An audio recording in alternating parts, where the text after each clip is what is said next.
Ladies and gentlemen on YouTube, it is the artist, formerly known as the Natural Born Thriller.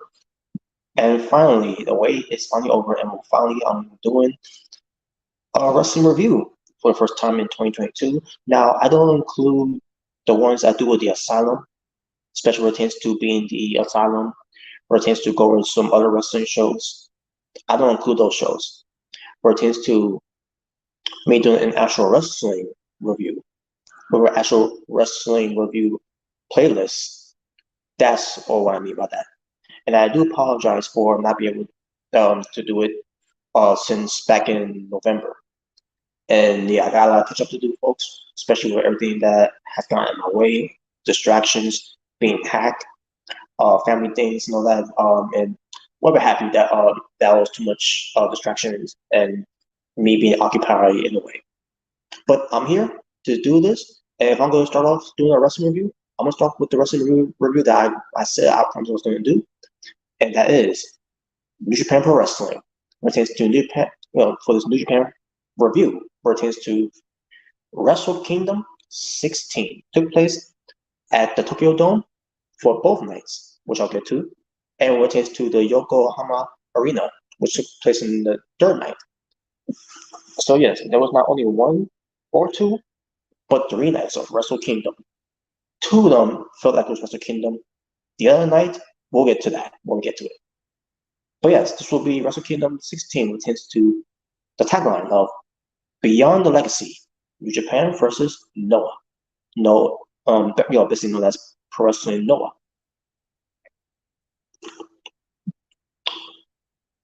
So yes, they're in the city of Tokyo, Japan, and the city of Yokohama, Japan. Again, with the different venues. Two venues took place in Tokyo Dome, and one place took place in the Yokohama Arena. January 4th to January 5th was two nights of Wrestle Kingdom in Tokyo Dome, while the other night was on January 8th, 2022, the third night. Including that third night, pertains to New Japan versus Noah, pertains to the continuing of Wrestle Kingdom. So we'll get to that. But under the promotion of New Japan Pro Wrestling, obviously, and pertains to Pro Wrestling Noah because of the third night. Also pertains to them coming in to the second night as well. So,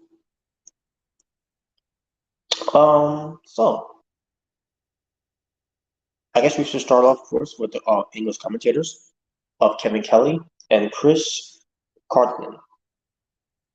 I'm not going to do the commentators for Japanese side because that'll take way too long. So we'll leave it as that.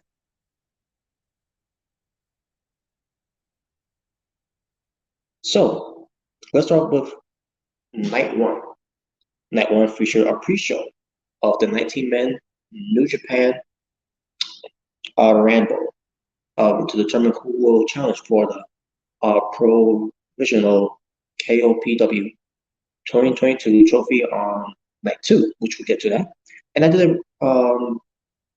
did live reaction that by the way, and you'll see how that turns out. Once I get everything up. So, but this took place. But this was 27 minutes and 14 seconds. Your participants, I'll just go. Oh, okay, actually, here we are. Here are your participants. This is the order of eliminations that were in the match.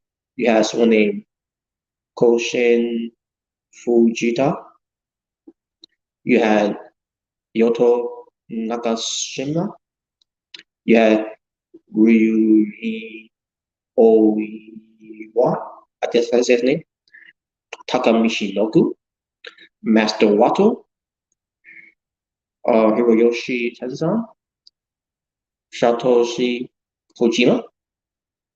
Doki, which I think he may have applied the Doki Joki on some of his opponents in the match. Yoshinobu Kanemaru, Yuji Nagata, Tomoai yeah, Tomoaki Hama. The Ultimate Kevin kept saying every time he comes out, he say, "Hey, look, it's Hama."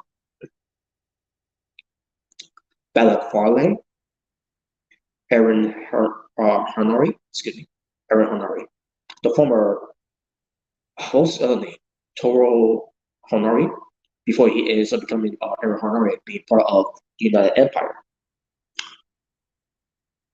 Tatsumi Fujinami and Toki Makabe, all were the order of eliminations, with the final four being in the match was um, Chase Owens, who was in there first and lasted to the end, Sema, who wrestled for AW at one point, and we never saw him again. Obviously, we never saw him again because of the pandemic, but still. But it's great to see him. For me, it's great to see him again, and he looked great. Minoru Suzuki and the reigning, KOPW 2021 trophy winner, Toru Yano, and basically Toru Yano. I can't remember if he did much in the match, but I remember him getting the match though. But I remember last year when they did this, he entered he entered last, obviously because he's the winner of the trophy now. But he entered last year. He didn't even get in the ring because you remember we had the final three in the ring, and then he didn't get in the ring, so that was automatic win for him.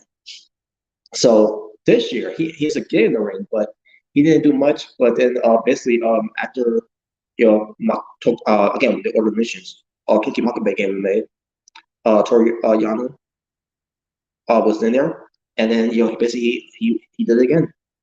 And then with him being in there, he gets ass kicked by Suzuki, Chase Owens, and then Sema is just joining along with it, just throwing stuff down in the way. So yeah, so these are your final four in the match, and they won the match, which means they're all going to participate in night two of Wrestle Kingdom for an opportunity to become the 2022 KOPW trophy winner, and we'll get to that when we get to night two. By the way, speaking of rotation nights. Night one, where it tends to be in the Tokyo Dome. The attendance of night one for Wrestle Kingdom 16 for in the Tokyo Dome was 12,047 fans in attendance. And then we'll get to night two later. Okay. But yeah, but there you go. That was the pre-show. Now let's get to the opening of the actual show for Wrestle Kingdom 16 for night one. It was Yo from Chaos versus his former tag team partner, his former best friend, Show of Bullet Club, and rotates to him, with Bullet Club of this new factions name that features also Dick Togo, Evo, and the Tokyo Pimp. I gotta find his name. I remember his name. I apologize, folks. Don't worry, I'll find it. He's in like two.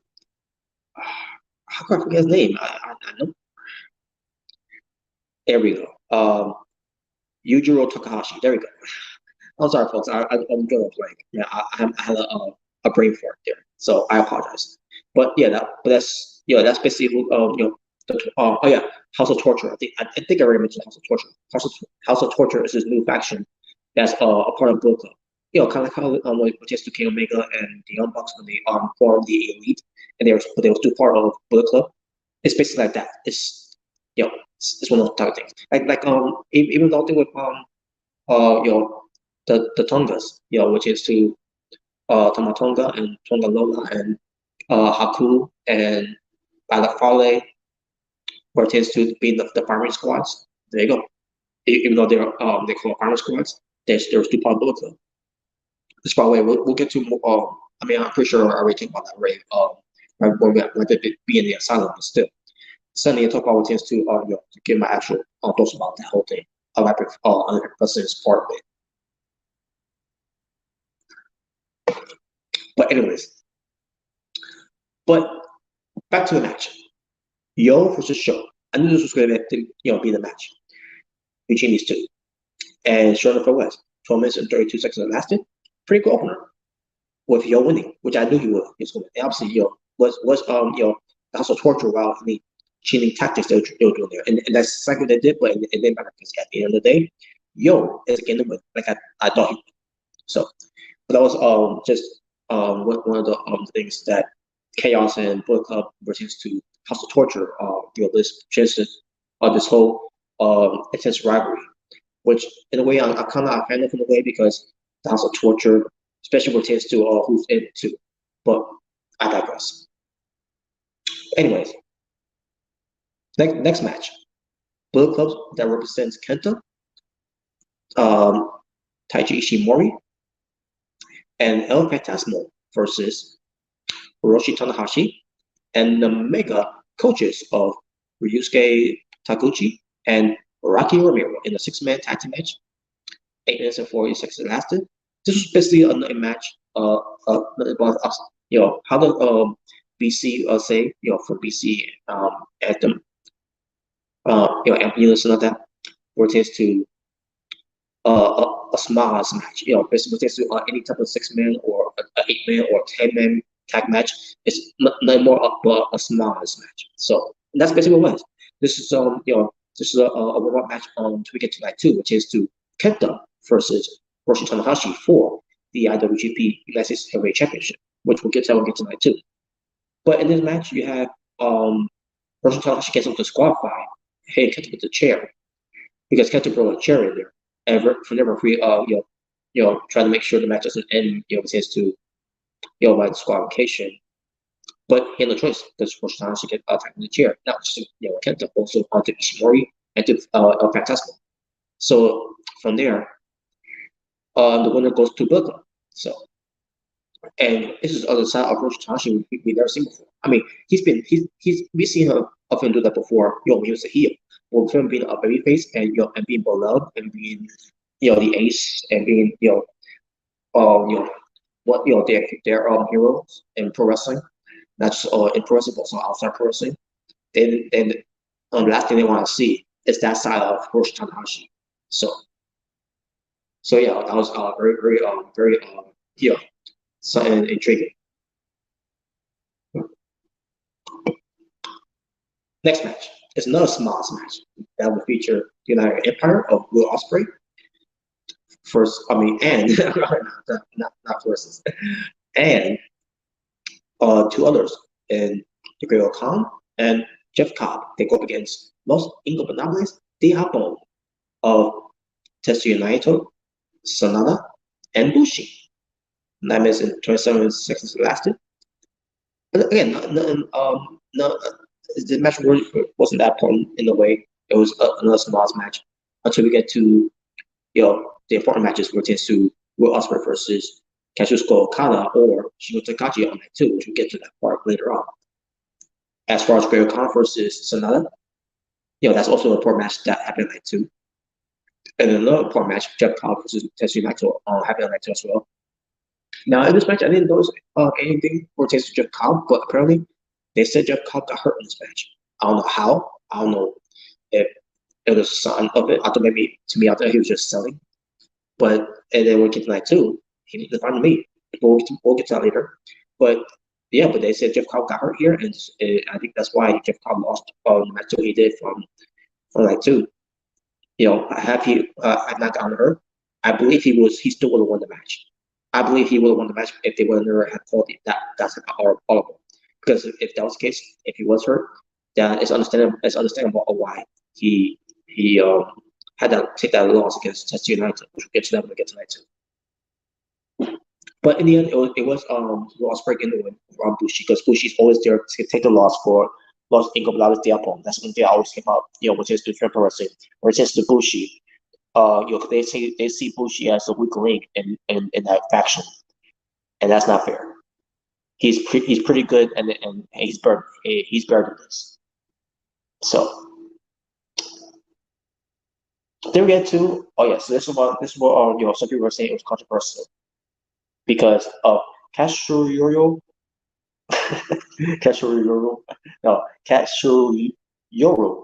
Shibata. The man who was told by New Japan Pro Wrestling, "We will never clear you. You will not wrestle ever again," because of what happened back in 2017 against Kazuchika Okada. with the point where they had to operate his you know his head pertains to right into the skull fracture he suffered, which it was it was a pretty dangerous situation where it had something had something to do with his brain, where that could have been not only a career-threatening injury, but also a career. A threatening life, I should say, life threatening, I should say. So, um, but but this was announced ahead of time, before anything, where it says to he was going to come back into the ring and he wanted to wrestle. And this is basically what it to happen at I think it was back in Dominion. I'm assuming it was back in Dominion or some other events that happened with Shibata wrestling against Zack Sabre Jr. But now it was just an exhibition wrestling match. It was not the whole thing where that's it's basically like any type of wrestling that you see in Olympics or in college, that that type of wrestling, which is submissions and grapplings in a way, not in a way which is striking of the head or any kind, and especially no flips and kicks. But like but anyways, so yeah, this is his true um his true return to Wrestle Kingdom, and basically teasing who's going to be his opponent. His opponent is a mirror image of him, which he has trained in Ren Narita. Now we see Ren Narita wrestle before in Japan Pro Wrestling, and since wrestling in Japan Pro Wrestling strong in California. So he took a trip back to Japan because I believe Shibata wanted to wrestle him. So, but they kept it very secret of who could be this mystery opponent. That we had no idea who could it be. And as soon as we see Ren Narita, as I say, step into Wrestle Kingdom, I'm like, that's awesome. Basically a mirror image, a younger Shibata versus a legend in Shibata. So it lasted 11 minutes and 46 seconds. Now, the reason I said it was controversial with this one is because Shibata comes out and he says, basically gets on a microphone and says this was not be an exhibition match, just going to be a match where it says to strike and all, right? And the crowd went nuts and everything and all. I'm like, whoa. Now they tried to sell like it was controversial, but after before I heard, it was planned that way. But I love that we didn't know about that until later on. That those all part of the show. So this ends up being a great match, by the way. Great match in the middle of the show, middle of the card, with obviously Kazuchika Shibata getting the win. And I want to see more of Shibata back in the ring. If because again, if he's good to go, if he's fine, and basically him being away from the ring for that long, I'm all for more of Kazuchika Shibata. Kazuchika Shibata. Wrestling full time in Japan Pro Wrestling. Maybe it's not a full time thing. Maybe it's just a part time thing. Because again, Japan Pro Wrestling is very strict when it comes to these type of injuries. Because again, these type of injuries that Shibata has suffered. Again, it was career threatening, or it could have been life threatening. So.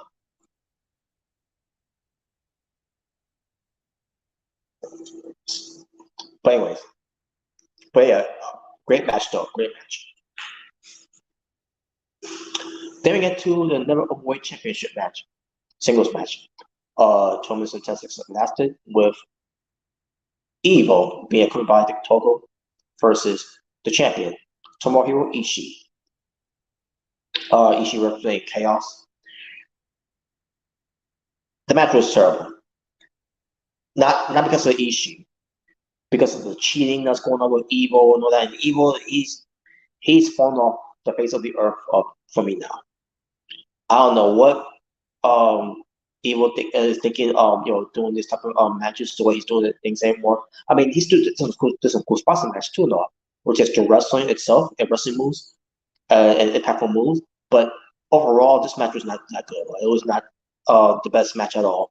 And I feel bad for Ishii in being part of this type of match too. Evil is not doing it. It's not doing it for me anymore. So we had a lot of cheating in this match, and then make matters worse, Evil wins the match, and now he's the number weight champion. And like, why? Now these two had matches before. Evil and Ishii, they had banger matches before this match, but this match was one of the weakest ones. I mean, in a way, they kind of redeemed themselves later on. We'll get to that when I get to that review, but this match didn't do anything for me. And this is Wrestle Kingdom too. You think you're Wrestle Kingdom, Evil will do something that's gonna be like a 5 star. Just more like it was more like a 2 star than it was a 5 star. And the fact that Evil won was sickening. Next match, IWGP Tag Team Championship, 15 minutes and 20 seconds. 15 minutes and 27 seconds it lasted. Chaos, which will feature Hiroki Goto and Yoshihashi, who won the World Tag League from 2021, to get an opportunity to face the Dangerous Tekkers of Taichi and Zack Sabre Jr. representing Suzuki-gun, and also being accompanied by Miho Abe, the wife of Taichi. And this match was great. Great tag team match. Great. And these guys had match before too. Back in 2021, and they did it here again for 2022. And I come into this, I knew who was going to win here, but I'm glad it was the right outcome. Just because it was predictable, doesn't mean predictability is bad. Because New Japan Wrestling knows how to make predictabilities great, unlike WWE and the way of AEW. I digress. But in the end, it was Hiroki Goto and Yoshihashi getting the win. And new tag team champions, rightfully deserved. So this is Yoshihashi's second ever title he's ever won in Japan Pro Wrestling. And all I can do now is wait until later on. Maybe he could be the guy to beat Evil for the never open championship title belt if they book that match. Someone later down the line, but we'll see. But yeah, it was great though that they won it all, and it was a right field moment for Chaos. IWGP Junior Heavyweight Championship title match, singles match with 16 minutes and 18 seconds lasted. The champion El Desperado from Suzuki-gun versus Hiromu Takahashi from Los Ingobernables Diablo, who won, by the way, the Best of the Super Juniors. Can't remember what number it was, 29, 28. Either way, it was back in 2021. So, match was great too. Amazing, back and forth. These guys had match before too. And in this match, I thought it was going to be Hiromu Takahashi getting the win here, because Hiromu Takahashi is one of the guys who's most charismatic, who's more charisma, more personality. Not saying that El Desperado is just having that too, because he is too. But although because Hiromu Takahashi who's more popular, I should say. That's basically what I'm trying to say. He's more popular. He's basically pertains to the heavyweights. If you look at someone who's who's most popular in the heavyweights, you look at someone like Hiroshi Tanahashi, who's called the Ace for a good reason. Basically, Hiromu Takahashi is basically his own type of way of being the ace in the junior heavyweights. And thinking that he was going to win this match because, again, pertains to Hiromu Takahashi, he vows to one day have the junior heavyweight championship title to be defended in the main event of the Tokyo Dome. Now, I'm assuming what he was saying that too before in the past, that does he mean like in Wrestle Kingdom or in the Tokyo Dome in general, because New Japan events has now been since a few events they've been doing. They have been doing it in the Tokyo Dome. So I don't know if that's the case, or to me, during that time it was during the case of maybe he meant for to be the main event of Wrestle Kingdom. So, but we'll see how that turns out though. However, Hiromu Takahashi didn't win. It was El Desperado, which was shocking because I didn't think he was El Desperado. I didn't think that El Desperado was going to win. I thought that they was going to get the ball right back to Takahashi, but they let El Desperado keep it and keep have that run. Like, you know what? Great, I love it because El Desperado, he's very underrated.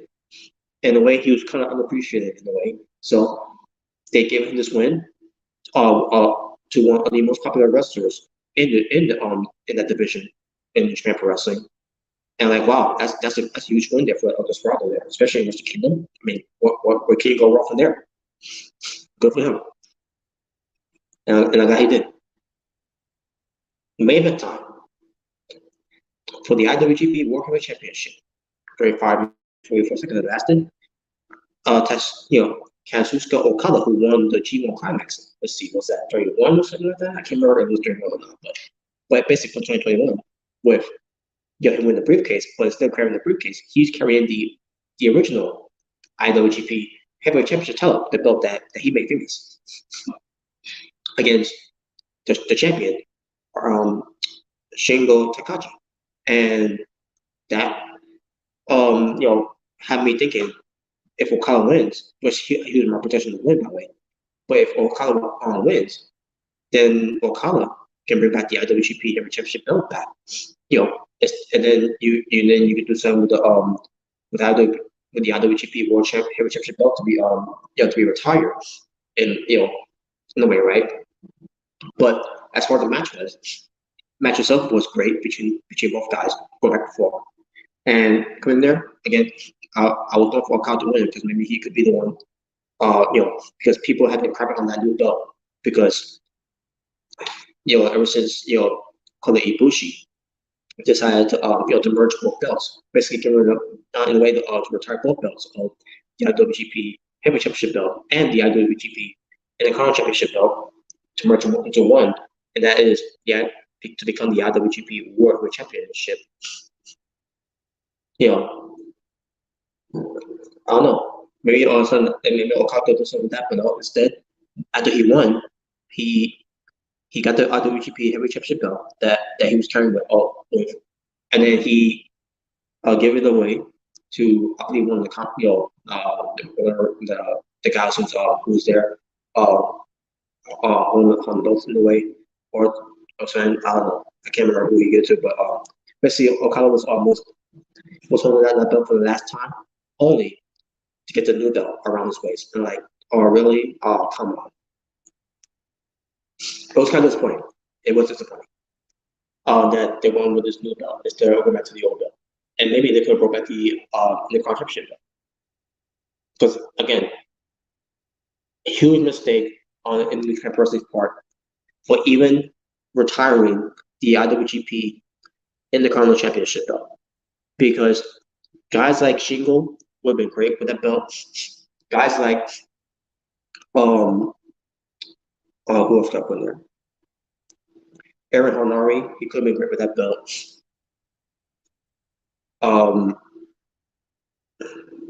Who else got put in there? Sonata too in a way. Because it's hard for Sonata to win any single belts since they won that. He could be great with that belt too. I can't say that on the same with Evil because Evil did become the champion, but didn't really do much with it. Now it's during the pandemic, by the way. So it's a shame that that belt is gone. The belt that Nakamura made famous. And when Tetsuya Naito being the champion, he brought a lot of prestige in that belt too. And the fact that now that belt's gone, like damn it, man. Worst decision ever to get rid of that Intercontinental Championship belt. Paul Kyle wins. He's on the IWGP World Champion. And Will Ospreay come out and basically, let him know that too, you're facing no real IWGP World Heavyweight Champion. So we'll get to night two off of that one. But yeah, that was the end of night one. Overall, for night one, I thought it was a good show. So my overall score rating for night one, I'm gonna have to give it an 8.5 out of 10. As far as night two with the attendance of 6,379 fans in attendance. One matter note, the roster of First Nova came out to basically take over the show for a little bit, only for Los Ingobernables de Apocalypse, which was Sanada, Bushi. Oh, sorry, not Sanada. It was Shingo Takagi, Bushi, and Hiromu Takahashi. And basically, they're outnumbered. So basically, they try to get them out of their ring, but there was too many numbers, and they're like, no, really, and that was it. So yeah, so there you go.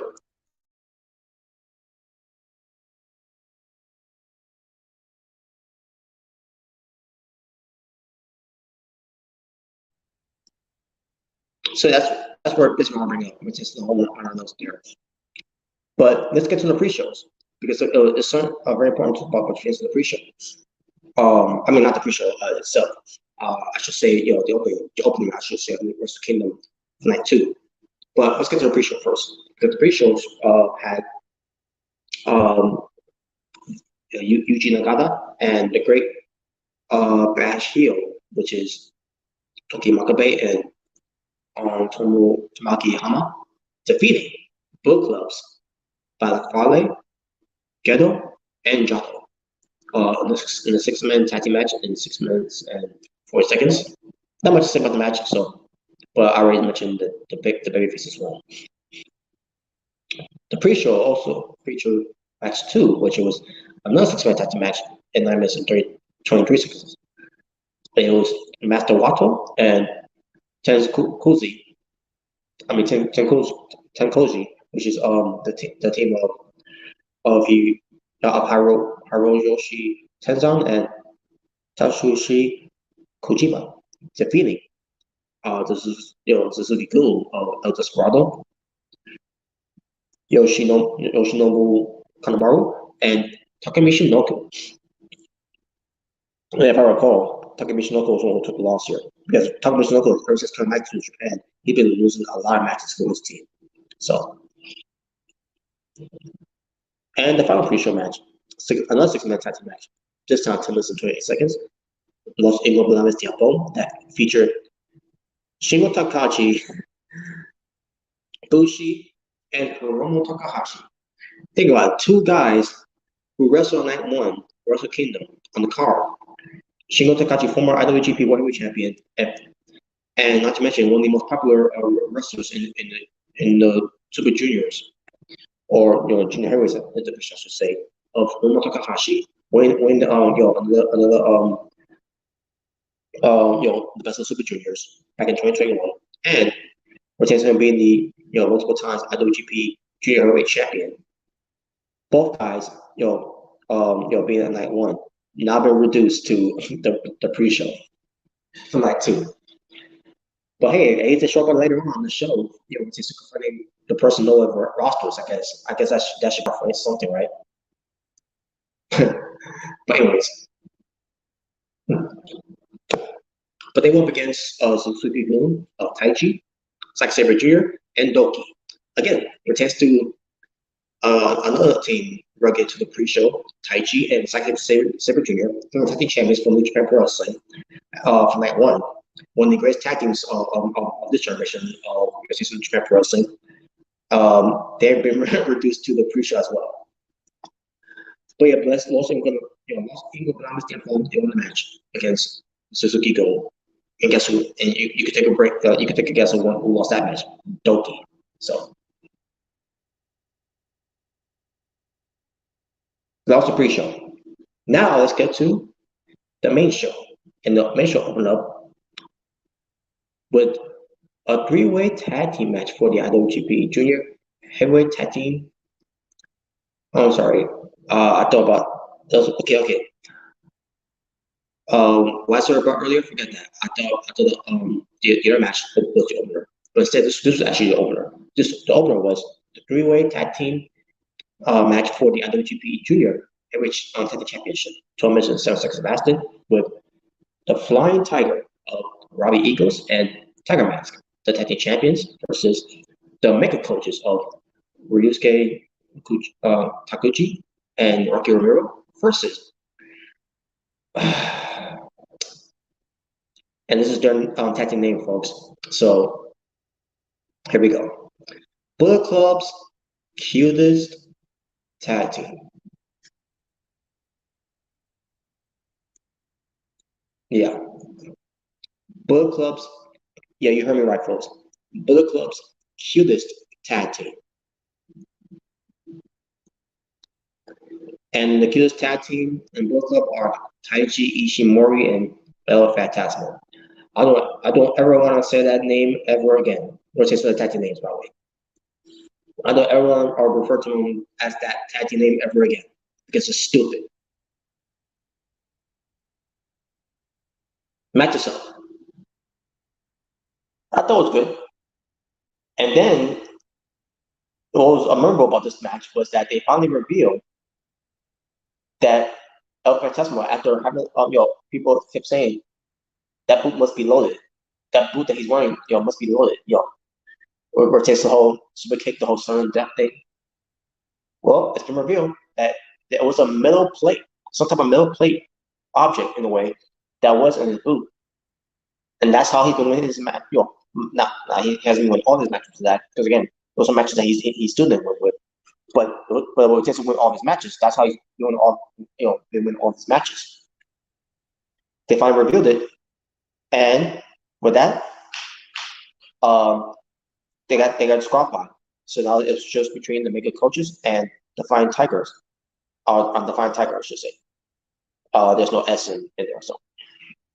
And in the end, I was going for the mega coaches spot for the win here, but they didn't win. Instead, it was the Flying Tiger retaining the tag team titles.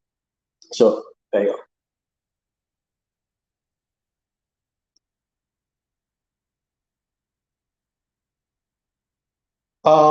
Now let's get to the next match. That's history making for Japan Pro Wrestling.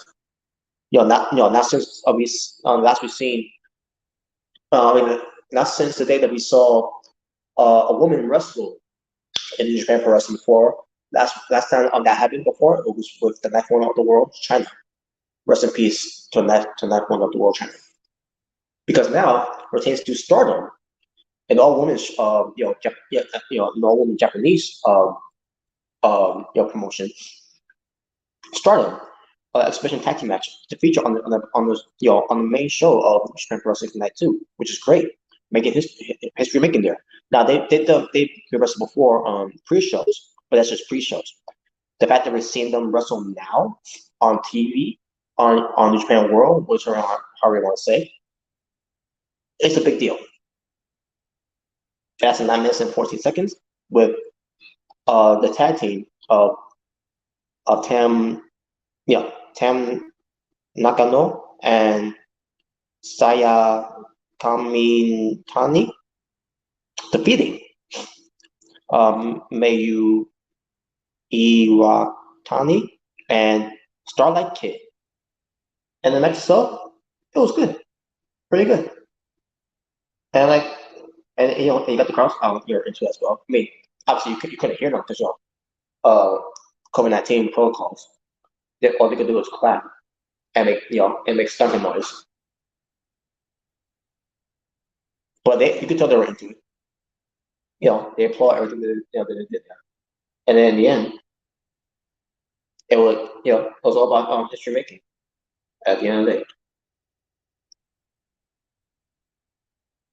But yeah, Tam and Saya defeated Mayu and Starlight Kid. So again, it was a good match. Then we get to a four-way match for the Professional KOPW 2022 trophy. 6 minutes and 8 minutes lasted with Minoru Suzuki versus Chase Owens versus Sema versus Toru Yano. That stuff was decent. And in the end, I was going for Yano for the win here, but it was Minoru Suzuki of all people winning. Wow, really? Minoru Suzuki winning? I'm like, oh wow, this is gonna be something. This is gonna be something interesting later on, which it ended up being that as well. So we'll get to that. We'll get to it, but hey, someone new winning, which is great. Yano was the first to win it. And then it was his to Chase Owens winning it at one point, and then when Suzuki went here, all right, that's something. So we'll see who else who's gonna win here later on. So and we'll get to more how everything transpired afterwards too. Yeah, we'll focus going on. So, but yeah, when Suzuki got the window. House of Torture, Evil, Yujiro Takahashi, and Show with Dick Toko at ringside versus Chaos of Hiroki Goto, Yoshihashi, and Yo. And they had Ishii eventually be with them. In a six-man tag team match for the Never Overweight Six-Man Tag Team Championship, 9 minutes and 37 seconds lasted, with House of Torture winning. Now, as far as the match was, I thought it was okay for what it was, but again, House of Torture was doing a lot of changes in the way, so it wasn't that bad. But what ended up being bad was that House of Torture winning,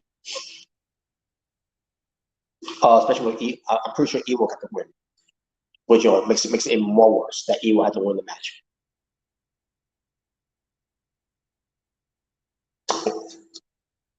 But there you go. Sanada defeated Great Khan in our match that lasted 13 minutes and 21 seconds. And I thought it was good. Pretty good match, I thought it was. Not much to say. So, Tetsuya Naito defeated Jeff Cobb in the match that lasted 15 minutes and 34 seconds. Match itself, it was good, but it could have been way better if Jeff Cobb was good. It was not hurt. Because again, when I heard afterwards that he got hurt on night one, and this is the match we got, it was still good for what it was. But it could have been way better if again if Jeff Cobb was 100%. And if Jeff Cobb wasn't 100% in this match, I'm pretty sure he would have won the match. But instead, Tetsuya Naito won instead. So if anything, if that's all y'all really call that he wasn't 100%, I think it was the right call that they did. So there you go. Then we get to Hiroshi Tanahashi versus Kenta for the IWGP United States Heavyweight Championship title in a no disqualification match. 22 minutes and 40 seconds lasted. We had trash can, a candlestick, table, a ladder. And this ladder, my God, this ladder was humongous. Just don't show that to Jeff Hardy, man, because Jeff Hardy will come to New Japan for us, and he won't be those type of matches where he won't jump off that ladder. My God, that ladder was so tall. I thought other this were means too as well. But Kenta and Hiroshi Tanahashi were having this match. I thought it was good. And then the finish. Well, first, there was something that happened with Kenta, where Hiroshi Tanahashi got Kenta off the ladder, some way or somewhat. And then when that happened, Kenta went onto the trash can, which was supposed to be designed like that, but then the trash can was in a way cut Kenta to a point where Kenta had to space somewhere. I don't remember how bad the cut was, but it was so bad that he was bleeding.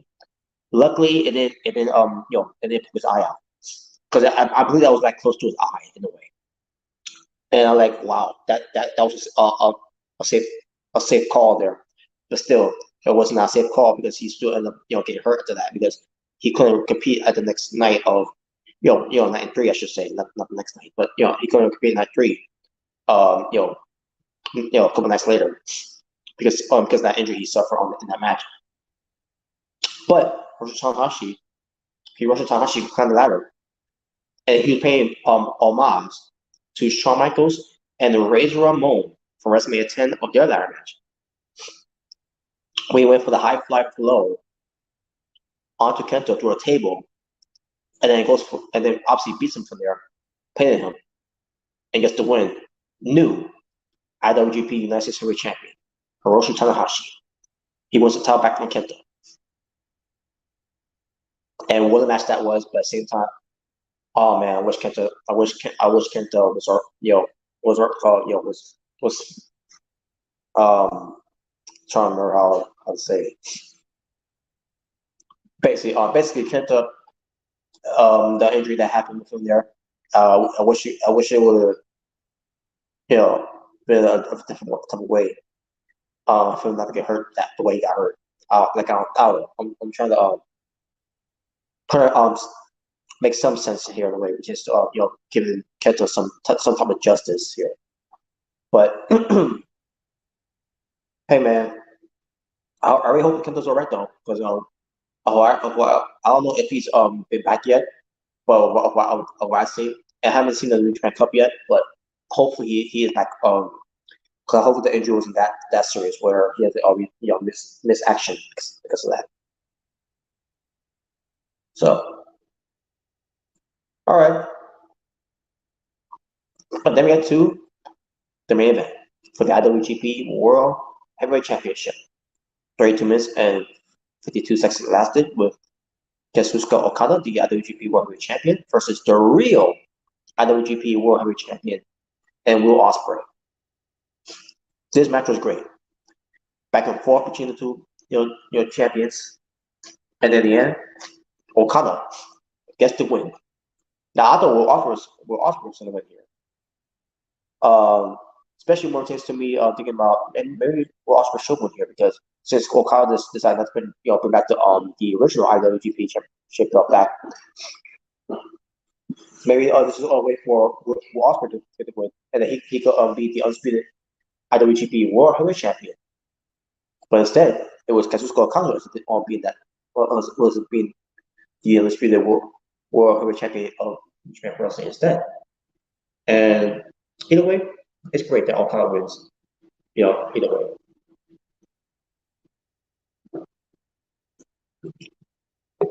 So yeah. As far as night two, I thought night two was a lot better than night one. Especially what we got. But yeah. But that being said, with this night two, my overall story for that show is the 9 out of 10. And now the final night, which was night three, that took place on the 8th of January 2022, with the attendance of 7,077 fans in attendance. And before I continue, we're tasting night one, night two, and night three with the combined attendance of 25,103 fans in attendance. Now with that out of the way, now let's get to night three. And this won't take long, folks. So let's go right now. Before I do, I can't remember what match it was, but one of the matches that Kenta was supposed to be in, he had to be taken out of the match. But I'll remember what match it was. But anyways, let's go do this because this won't take long, by the way. This show was really a nothing show, to be honest with you. But we'll get to it. We'll run through it though. But the pre-show, two pre-shows had happened, and one that was a singles match lasted 10 minutes, straight 10-minute match because you had I think it was these two young lions, I should say, one from New Japan and one from Noah. So Koshio Fujita and Yasutaka Yano wrestled each other to a draw. And the match itself, I thought was alright. So let me say, pre-show featured Tenkosi, from basically rotates to Hiroyoshi Tenzan and Satoshi Kojima, and the Blue Justice, Yuji Nagata. They went up against Funky Express. That's King Tani. I think it's King Tani. Mohammed Yon and Akitoshi Shoto. Shoto, I think that's how I say it. New Japan won, by the way. New Japan is Tenkoshi and Nagata. Basically beat Person and 12 minutes and 8 seconds probably, a 6-minute tag team match. Now for the opening show of the main show. Chaos. Tomohiro Ishii, I meant to say, Hiroki Goto, and Yoshihashi, and teaming up with 649 of Master Wato and Yusuke Takuchi in a 10-man tag team match against these teams that from Personnel going by Daisuke Haruna, Hajime Ohara, Daigai Inabi, Yoshiki Inamura, and Kenya Okada. Chaos won, by the way, by submission. 11 minutes and 42 seconds, I should say. Show from New Japan defeated Atsushi Kotogi in a singles match in 8 minutes and 20 seconds. I'm pretty sure he cheated, by the way. I don't recall that. Just to me, the show was not really that memorable of the way. Stinger, which it featured Hayata and Shoki Yoshioka. They defeated Bullet Club of Taichi Shimori and Geto in a tag match less than 5 minutes and 59 seconds, basically 6 minutes.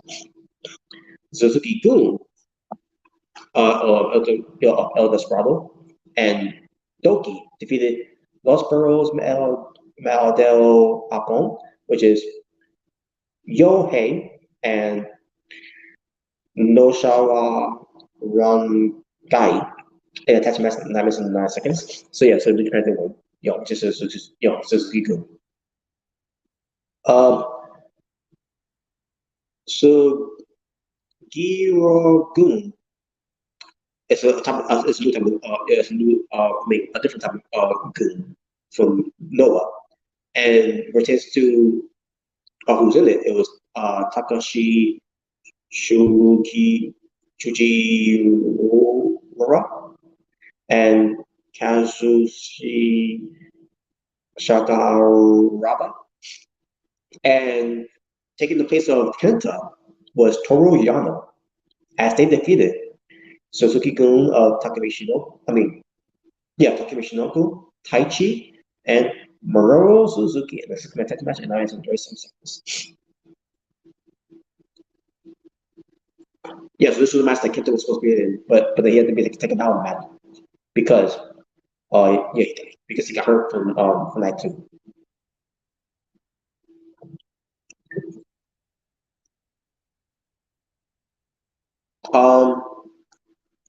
Go Shioshika and Masa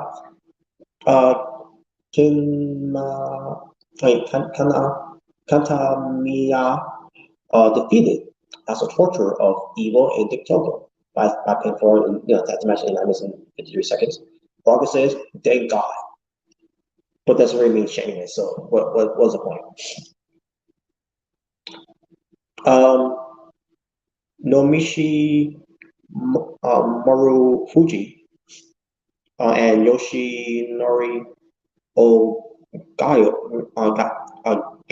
I should say, defeated Suzuki Gun of Zack Sabre Jr. and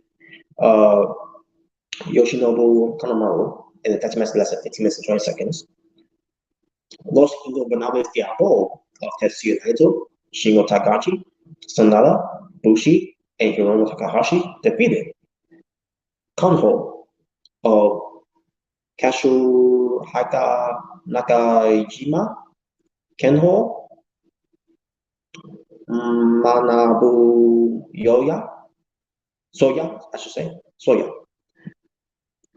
Tadasuke, and Aliyah. So, match stuff I thought was fine, but it looks like now it's the only one. So, and finally, the main event, Kazuchika Okada and Hiroshi Tanahashi defeated Keiji Moyo Mo- Muto. He's been around for a long time, folks, and I really know how to say his name, so I apologize to that legendary wrestler. And Kato Kayumiya. That's match less than 34 minutes and 30 so 34 minutes and 30, 24 minutes, I should say, and 34 seconds. Thank you. Sorry. Let me say his name again, folks. Kenji Kaiji. I think it's Kaiji Moho. Moto. Moto. I'm assuming that's how you say his name. Don't know sound true before. But yeah, but New Japan won that one. Basically, New Japan has won a lot more matches than the person Noah did. So much for New Japan versus Noah, where it tends to the matches they were trying to do there. Yeah, this show was not, folks. It was not burger. So overall strength for this one, I'm gonna have to give this one a 6 out of 10. Or in fact, I can't go there. Additionally, rate it for me, folks. So 5 out of 10. But overall strength for the show, overall for all nights, for this event itself, I got to lower it down to a 7.5 out of 10. They named me because of the third night, and they already do it for me. And it's supposed to be the third night that they count for Wrestle Kingdom, even though and they feel like Wrestle Kingdom type of feel, especially when they were in a different event, so a different arena. But there you go, folks. That's it. So what I'm gonna do here is end it from here because I got a lot of catching to do, folks, when it comes to our wrestling reviews. So, that being said, thank you for watching. For this, the artist, formerly known as the Natural Born Thriller, as I say, peace on the streets to all. For you to be well, stay safe, take care of yourself and what's going on in the world, wear your mask before you wear any type of gloves of any kind. Make sure your hands sanitize your hands at all times. And be sure to be respectful, to be better, to be appreciative, to love one another. God bless one another. Live in peace and harmony for us all. For I am out here. Ta-ta for now. You'll take care.